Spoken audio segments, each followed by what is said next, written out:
Shalom, salam damai, berkah dalam. Kita lanjutkan dengan Injil Markus, perikop terakhir dari bab 8.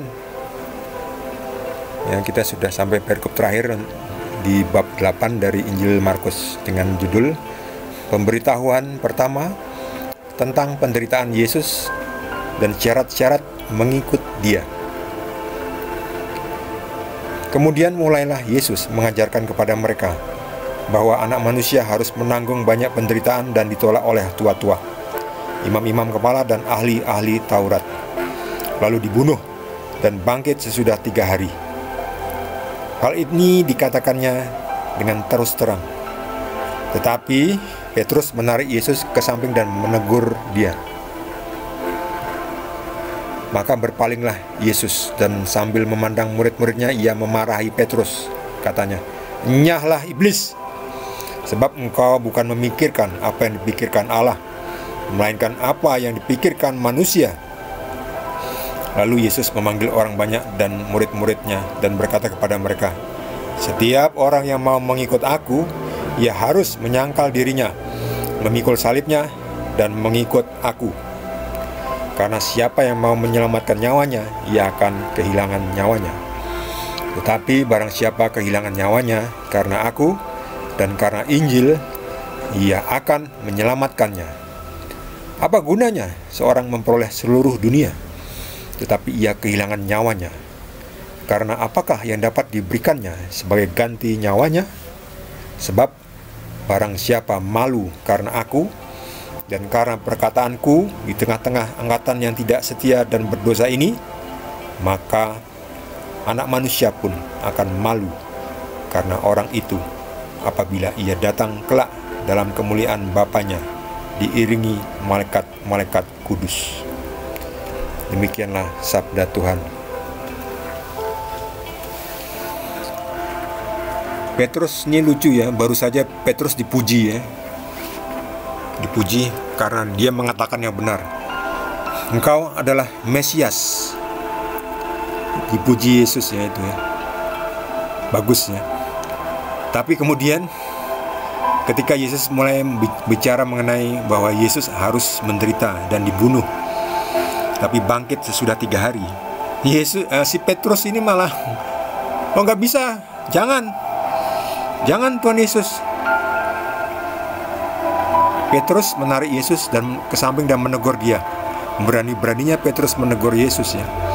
Berani-beraninya menegur Tuhan yang adalah gurunya. Karena Petrus tidak tahu apa yang dia katakan ya. Maka dimarahi oleh Yesus ya. Tapi Yesus ini marah karena kasih ya, mengasihi Petrus ya. "Enyahlah iblis." Nah ini benar kan? Jadi manusia itu bisa dipakai oleh Tuhan dan juga bisa dipakai oleh iblis. Jadi hati-hati. Jadi kita koreksi dulu ya. Bagaimana kita mengoreksi atau maksudnya mengetahui bahwa kita itu dipakai oleh Tuhan atau dipakai oleh iblis? Bagaimana caranya mengetahui? Dari hasilnya ya.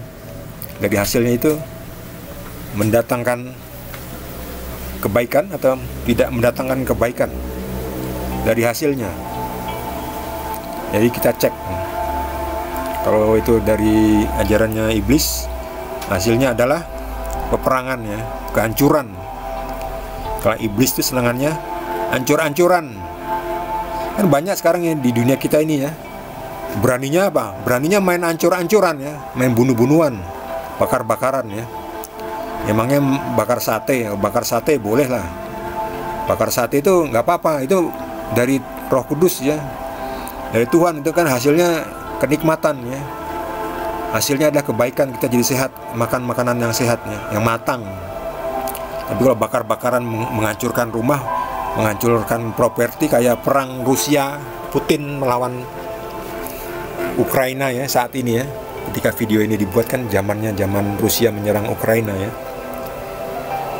Jadi jangan diikuti ya.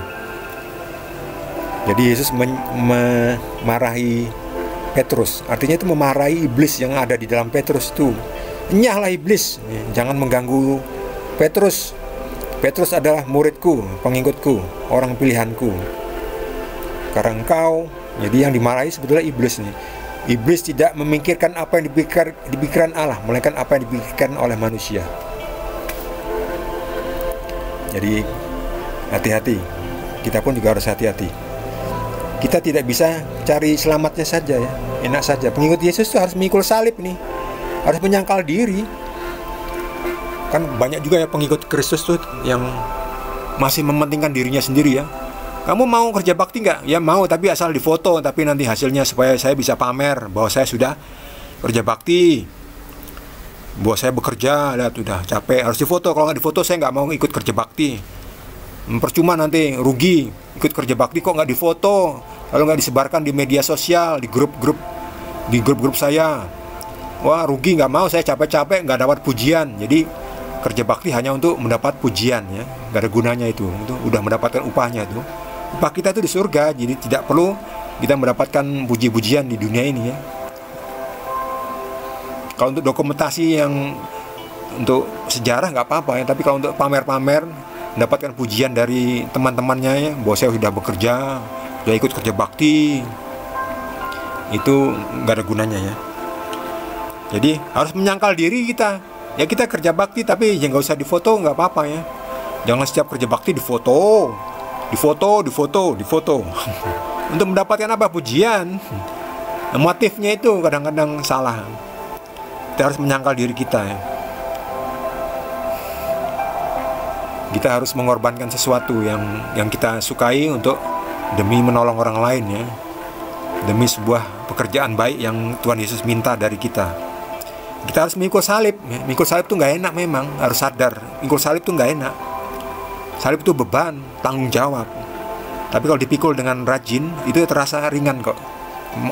Karena betul yang dikatakan Tuhan Yesus, pikulah salib yang ku berikan, karena kuk yang kupasang di pundakmu itu ringan. Enak, kuknya itu enak dan bebannya ringan. Beratnya itu nggak seberapa.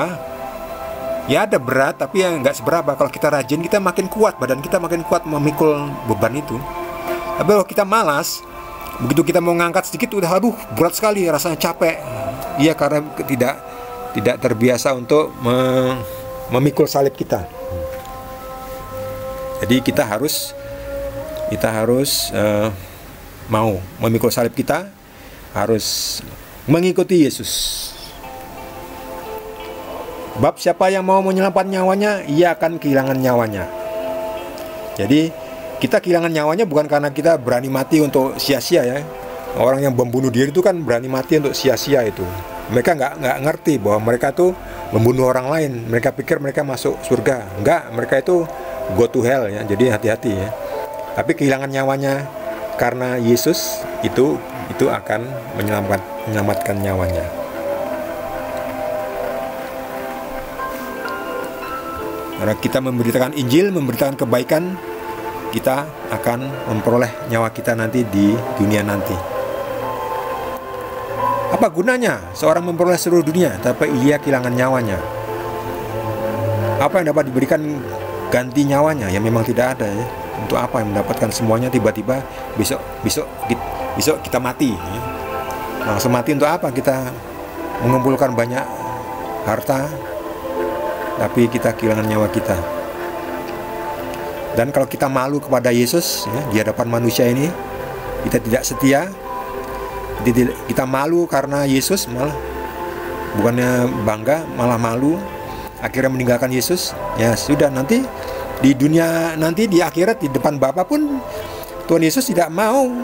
Dia akan malu terhadap kita yang di dunia ini malu terhadap Yesus. Gantian nanti akan malu. Kan sekarang banyak juga orang yang membuat tanda salib aja malu kan, mau berdoa di depan umum, sebelahnya kanan kiri kok agamanya agama yang radikal. Waduh, saya malu nih, saya takut mau membuat tanda salib. Yang Katolik kan bisa kelihatan kan bahwa dia pengikut Yesus. Jadi mereka malu membuat tanda salib. Ya, nanti Tuhan Yesus juga malu kepada kita yang menolak kita nanti. Di depan kemuliaan Bapaknya diiringi malaikat-malaikat kudus. Jadi nanti di depan malaikat-malaikat kudusnya Tuhan Yesus akan malu kepada kita ya. Saya malu nih, maaf itu bukan pengikut saya. Nggak tahu, saya malu. Ada orang ini datang kok tiba-tiba mengklaim mau mendapatkan keselamatan. Saya malu nih. Saya nggak kenal itu orang itu. Memalukan saya malu. Tiba-tiba ada orang seperti ini datang. Nah, makanya kita jangan malu di dunia ini juga ya, menjadi pengikut Yesus. Kita harus tunjukkan kita adalah pengikut Yesus yang benar ya, bukan pengikut Yesus tapi memberikan contoh yang tidak baik. Kita harus pengikut Yesus, memberikan contoh yang baik. Baik saudara, saya cukup sekian. Karena ini saya kembali lagi diganggu, ada di sekitar saya ini ada sebuah bangunan yang memiliki pengeras suara, ya tahulah ya, pengeras suara yang sangat keras itu. Jadi mungkin memang waktunya untuk itu, jadi saya sudahkan saja.